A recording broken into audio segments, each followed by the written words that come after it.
कल हमने बात किया था दर्पणों द्वारा प्रतिबिंबों का बनना। आज बात करेंगे उन्हीं दर्पणों का उपयोग, यानी कि गोलीय दर्पणों का उपयोग। गोलीय दर्पणों के उपयोग में हम बात करेंगे सबसे पहले अवतल दर्पण का उपयोग। समझ रहे हो ना? अवतल, ध्यान से समझिएगा बेटा। अवतल दर्पण का उपयोग कहाँ किया जाता है? सबसे पहली बात, अवतल दर्पण का उपयोग नाइयों की दुकानों में किया जाता है। बात समझ रहे हो? दूसरी बात, अवतल दर्पण का उपयोग डॉक्टर कान, नाक, दांत, गला और आंख आदि के इलाज में करते हैं। बात समझ रहे हो? तीसरी बात, अवतल दर्पण का उपयोग टेबल लैंपों में किया जाता है। टेबल लैंपों में क्यों किया जाता है? जिससे फोकस केंद्रित होके किताब बस में पड़े। समझ रहे हो? और फिर चौथी बात, गाड़ियों की हेडलाइटों में प्रयोग किया जाता है। गाड़ियों की हेडलाइटों में भी इसी वजह से किया जाता है कि जो छोटा सा बल्ब लगा है, उस बल्ब से निकला हुआ सारा प्रकाश फोकसित होके सीधे आगे को फोकस करे, जिससे हमें दूर तक की वस्तु दिखाई दे। ठीक है। पांचवी बात, स्टीमरों, रेल इंजनों, सर्च लाइटों में अवतल दर्पण का प्रयोग किया जाता है। समझ रहे हो? स्टीमर जो होते हैं ये पानी में चलते हैं। कहाँ चलते हैं? पानी में चलते हैं। तो अगर हमें रात में जाना है तो दूर तक का फोकस, दूर फोकस मारेगा, जो बल्ब, छोटा सा बल्ब जलेगा, फोकस करेगा आगे की ओर। समझ रहे हो ना?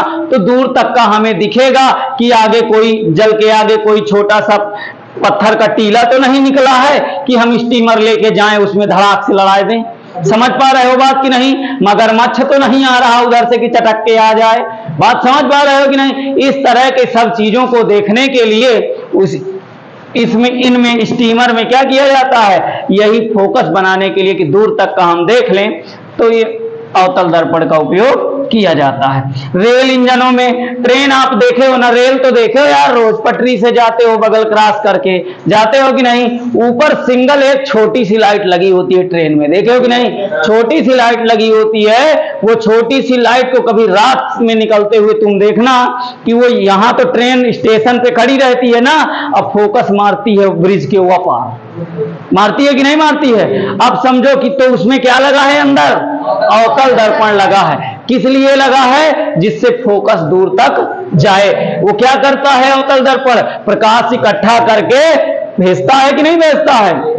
समझ पा रहे हो ना? हमने पढ़ाया है ना कि जो प्रकाश की किरणें कहां से होके जाती हैं? फोकस से होके जाती हैं, वो परावर्तन के पश्चात समानांतर हो जाती हैं। समझ पा रहे हो? तो जितनी भी बिखरने वाली किरणें हैं वो सब फोकसित हो जाती हैं। बात को समझना, मैं थोड़ा सा समझा रहा हूं, इसके देखना, ध्यान से देखना। इसमें फॉलो करेगा, इसमें फॉलो करेगा, इसमें फॉलो करेगा। इन तीनों के लिए जो हम उसमें बता दिए ना इकट्ठा करने के लिए, तो इन तीनों में करना होता है। ये तीनों में प्रयोग होता है बेटा, समझना बेटा। किसमें? ये टेबल लैंपों में, गाड़ियों की हेडलाइटों में, स्टीमरों में। इन तीनों के लिए ध्यान से देखना, मैं चित्र बना के दिखा रहा हूं कैसे प्रयोग होता है अवतल दर्पण का। बात को इधर समझना बेटा, सबको दिख रहा है ना? देखो बेटा, हमारा कुछ अवतल दर्पण इस तरह का होता है, जानते हो कि नहीं जानते हो? अगर हम बाहर साइड पॉलिश लगा दे तो इस तरह होता है। ये भी तो अवतल दर्पण है, बाहर लगा है, अवतल दर्पण है। अब उसका चेहरा उधर हो या इधर हो, हमसे क्या मतलब? समझ पा रहे हो ना?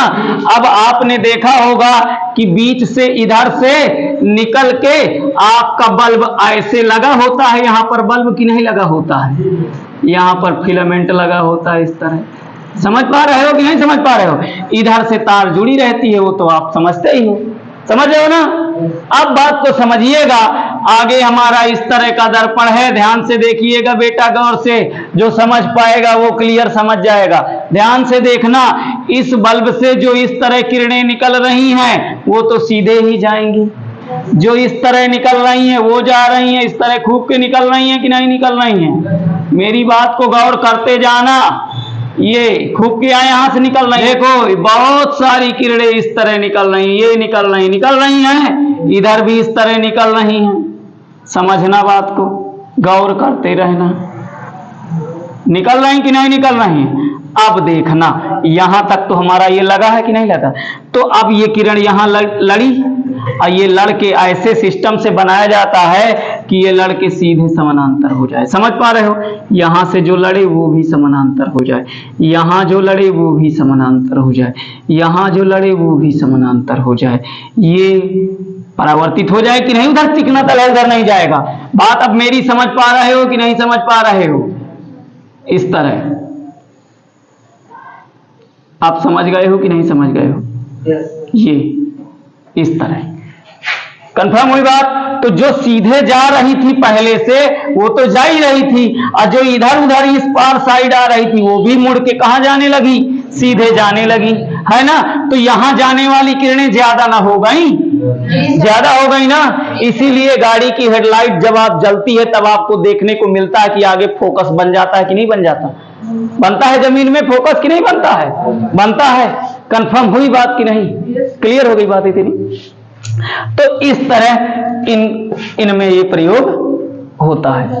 आप कंफर्म समझ गए हो। अच्छा अब देखो सौर भट्टियों में, सौर भट्टियां समझते हो, जो बड़ी बड़ी कंपनियां होती हैं जिन्हें ऊर्जा की आवश्यकता होती है। किसकी आवश्यकता होती है, ऊर्जा की आवश्यकता होती है, यानी कि आग जलाना होता है। क्या जलाना होता है, आग। जिन्हें ज्यादा ऊष्मा की जरूरत है तो वो क्या करते हैं कि बहुत बड़े बड़े क्या लगा लेते हैं, अवतल दर्पण लगा लेते हैं। बहुत बड़े बड़े अपने मैदान पे क्या लगा लेते हैं, अवतल दर्पण लगा लेते हैं। और दर्पण में जैसे ही प्रकाश पड़ता है, जैसे ये हमारा अवतल दर्पण है, इसमें जितना भी प्रकाश चाहे जिधर से आके पड़ेगा, इस सिस्टम का अवतल दर्पण लगाते हैं कि यहाँ इस अवतल दर्पण में प्रकाश पड़ने वाला सारा प्रकाश किसी एक ही जगह क्या हो जाता है। नहीं समझ पा रहे हो बात। जितनी भी चाहे जहां से प्रकाश आए सबकी किरणें कहां आ जाती हैं, यहां पर इकट्ठा हो जाती हैं। अवतल दर्पण में होता तो यही है ना। तो देखना आप सुनना एक बार, दर्पणों के उपयोग में, दर्पणों के यही याद होना चाहिए, यही क्या होना चाहिए, याद होना चाहिए। हम बात करेंगे दर्पणों के उपयोग की। किसकी बात करेंगे, दर्पणों के उपयोग की। और दर्पण कैसा है हमारा, गोली है। कैसा है हमारा, गोली है। हम किसकी बात कर रहे हैं बेटा, गोली दर्पणों के उपयोग की। ध्यान से देखना, आज हम बात कर रहे हैं गोली दर्पणों के उपयोग की। इन गोली दर्पणों के उपयोग में पहले हम बात करेंगे अवतल दर्पण के उपयोग। अवतल दर्पण का उपयोग, जो पहला उपयोग है वो क्या है, नाइयों की दुकानों में होता है। समझ रहे हो। दूसरा जो उपयोग है उसे डॉक्टर कान, नाक, दांत, गले, आंख आदि के इलाज में करते हैं। ठीक है। तीसरा जो उपयोग है वो टेबल लैंपों में किया जाता है। टेबल लैंप समझते हो ना, जिसमें से बच्चा बैठ के पढ़ता है, टेबल में वो जली रहती है। आगे देखो, चौथे नंबर पे हम बात करेंगे गाड़ियों की हेडलाइटों में, जो गाड़ियों के आगे लाइट लगी रहती है रात में जलने के लिए। समझ रहे हो ना। ठीक है। पांचवें नंबर में स्टीमरों, रेल इंजनों और सर्च लाइटों में। सर्च लाइट समझते हो किसे कहते हैं, नहीं देखे हो। जो खनन विभाग वाले होते हैं, जमीन से कोयला निकालते हैं। क्या निकालते हैं, जमीन से कोयला निकालते हैं। वो टोपी एक पहने रहते हैं ना सर पे, और वो सर में क्या लगा रहता है, मूवियां देखे होगे उसमें, हाँ लगाए रहते हैं ना सर में। हाँ तो वही है सर्च लाइट। वो सर्च लाइट है। या तुम्हारे घर में जो टार्च रखी है उसको भी सर्च लाइट या कहते हैं। जब रात में लाइट नहीं रहती, आपके घर में बिजली नहीं रहती है, तो क्या करते हैं हम, उस टार्च को लगा के देखते हैं सुई ढूंढते हैं कि नहीं ढूंढते। हाँ सुई। समझ रहे हो ना बात को, कंफर्म हो गई बात। और फिर छठवां नंबर है सौर भट्टियों में। ये सौर भट्टियां बड़ी बड़ी कंपनियों में लगाई जाती हैं। कहाँ लगाई जाती हैं? बड़ी बड़ी कंपनियों में ये सौर भट्टियां होती हैं। इन भट्टियों को जलाने के लिए अवतल दर्पण का प्रयोग करते हैं। बड़े बड़े अवतल दर्पण लगा के और सारा प्रकाश भट्टी में इकट्ठा कर दिया जाता है, जिससे वो भट्टी हीट पड़ जाती है। बात समझ रहे हो ना? हाँ, हीट पड़ जाती है, गर्म पड़ जाती है। समझ रहे हो ना बात? कंफर्म हो गई बात? कोई दिक्कत किसी को? क्लियर? तो अवतल दर्पण के उपयोग आप समझ गए। क्लियर? याद हो गए? अब हम बात करेंगे बेटा गोली दर्पणों के उपयोग में उत्तल दर्पण के उपयोग। अवतल दर्पण के उपयोग हम समझ चुके हैं। अब हम बात करेंगे उत्तल दर्पण के उपयोग। ठीक है? उत्तल दर्पण के उपयोग इतने ज्यादा नहीं होते हैं। समझ रहे हो? सबसे पहली बात, मुख्य रूप से उत्तल दर्पण का उपयोग गाड़ियों के साइड शीशों में किया जाता है। कहाँ किया जाता है? साइड शीशों में। अब क्यों किया जाता है? अवतल का क्यों नहीं किया जाता? सर जी उत्तल का क्यों किया जाता है? बात को समझिएगा। इसलिए किया जाता है उत्तल दर्पण का प्रयोग क्योंकि हमने ये उत्तल दर्पण में जो प्रतिबिंब बने हैं, हमने ये देखा है कि उत्तल दर्पण की प्रत्येक कंडीशन पे प्रतिबिंब जो बने हैं वो सीधे बने हैं और वस्तु से छोटे बने हैं। अब समझो कि जैसे हम मान लो मोटरसाइकिल लेके जा रहे हैं, बड़ा सा ट्रक पीछे से आ रहा है, बड़ा सा ट्रक पीछे से आ रहा है। दर्पण हमारे गाड़ी में इतना छोटा लगा है, इतना छोटा दर्पण लगा है, और ट्रक कितना बड़ा है? इतना बड़ा है ना? और अगर हम अवतल दर्पण लगा देंगे तो प्रतिबिंब उसमें कैसा बनेगा? जब दूर रहेगा ट्रक, जब बहुत दूर रहेगा ट्रक तो बिंदु मात्र का बनेगा। तो जब ट्रक बहुत दूर है तो हमसे लड़ने का सवाल है नहीं, कोई बात नहीं रहा। जब और ट्रक नजदीक आता है तो उल्टा बनता है, वस्तु से छोटा बनता है। चलो तब तक चलायमान है, भले पहिया उल्टा ऊपर और बॉडी नीचे दिखेगी, लेकिन चलो ठीक है, अभी बन जाएगा हमारे उसमें। लेकिन जैसे जैसे वो हमारे पास आता जाएगा, जैसे जैसे वो हमारे पास आता जाएगा तो प्रतिबिंब उसका उससे बड़ा बनता जाएगा ना। तो दर्पण हमारा इतना सा है और ट्रक इतना सा है ना? तो जब ट्रक इतना सा है, दर्पण इतना सा है, तो ट्रक पूरा कहां उसमें बन पाएगा? नहीं समझ पा रहे हो बात? कंफर्म हुई बात? तो ये चलायमान नहीं है, इसीलिए हम किसका उपयोग करते हैं? उत्तल दर्पण का प्रयोग करते हैं, जिससे पीछे से आता हुआ साधन हमको अपनी वास्तविक से छोटा दिखे तो हम छोटे से दर्पण में आराम से वो प्रतिबिंब बन जाएगा और प्लस सीधा भी दिखेगा। तो पहिया हमें ऊपर नहीं दिखेगा, सीधा दिखेगा। समझ पा रहे हो ना? कंफर्म हुई बात? इसीलिए हम साइड शीशों में उत्तल दर्पण का प्रयोग करते हैं। कोई दिक्कत किसी को नहीं ना? अच्छा, अब देखो दूसरे नंबर पे हम स्ट्रीट लाइटों में करते हैं। किसमें करते हैं? Street light. अब ये स्ट्रीट लाइट क्या है बेटा? नहीं जानते हो ना? स्ट्रीट लाइट आप देखे होंगे मार्केट से, जब अभी यहाँ निकलते हो तो खंभों में जो लाइटें लगी हैं, उन लाइटों में इसका प्रयोग किया जाता है। जो चौराहे पे लाइट लगाई जाती है, चौराहे पे लाइट जो लगाई जाती है, उस लाइट पे कौन से दर्पण का प्रयोग किया जाता है?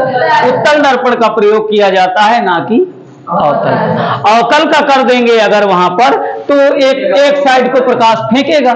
समझ रहे हो ना? इसीलिए उत्तल दर्पण का वहां प्रयोग करते हैं, जिससे एक बल्ब में ही काम चल जाए। समझ पा रहे हो कि नहीं? वो और जो प्रकाश इकट्ठा भी हो रहा होगा उसका वो और फैला देगा। कोई दिक्कत किसी को? समझ गए हो ना? तो उत्तल दर्पण का प्रयोग कहां किया जाता है बेटा? उत्तल दर्पण का प्रयोग गाड़ियों के साइड शीशों में किया जाता है और स्ट्रीट लाइटों में किया जाता है। बात समझ गए हो ना? कंफर्म? कोई दिक्कत किसी को नहीं? देखो बेटा, एक बीच में आपकी किताब में हेडिंग लिखी होती है संयुग्मी फोकस। ये संयुग्मी फोकस क्या है? बात को समझना। संयुग्मी फोकस केवल और केवल अवतल दर्पण में होता है। किसमें होता है? अवतल दर्पण में होता है। संयुग्मी फोकस केवल और केवल किसमें होता है? अवतल दर्पण में होता है। उत्तल दर्पण में संयुग्मी फोकस नहीं होता। जानते हो क्यों नहीं होता? क्योंकि संयुग्मी फोकस का मतलब ये है, बात को समझना, संयुग्मी फोकस का मतलब ये है कि अगर हम, बात को समझना, अगर हम कोई दर्पण ले लें, मान लो ये फोकस बिंदु है और ये वक्रता केंद्र है, तो अगर हम वस्तु यहां रख दें तो समानांतर चलने वाली प्रकाश किरणें फोकस से होके जाती हैं। कहां से जाती हैं? फोकस से होके जाती हैं। जो वक्रता केंद्र से होके जाती है वो जैसे जाती है वैसे जाती है। कंफर्म हुई बात? ओके। या इस तरह ना कह के आप ऐसे कह सकते हो कि जो किरण फोकस बिंदु से होकर जाती है वो समानांतर लौट आती है।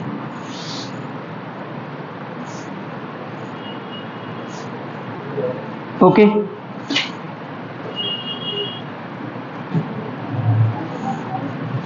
आप तो समझ पा रहे हो ना?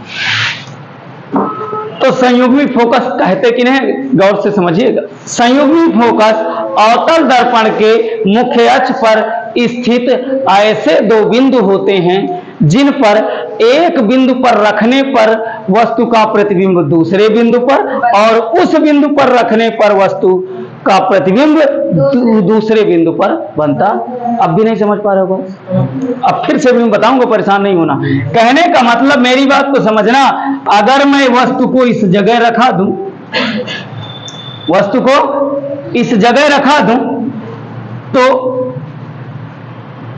ये प्रतिबिंब यहां बनेगा।